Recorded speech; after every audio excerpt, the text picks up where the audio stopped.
So, I've gone crazy.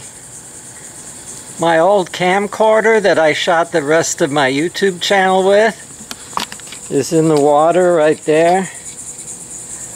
I've added on a lot to the dock. The state of Florida has given me a home-built title for the raft. I gave my MacGregor sailboat to Marshall in exchange for... Whoa.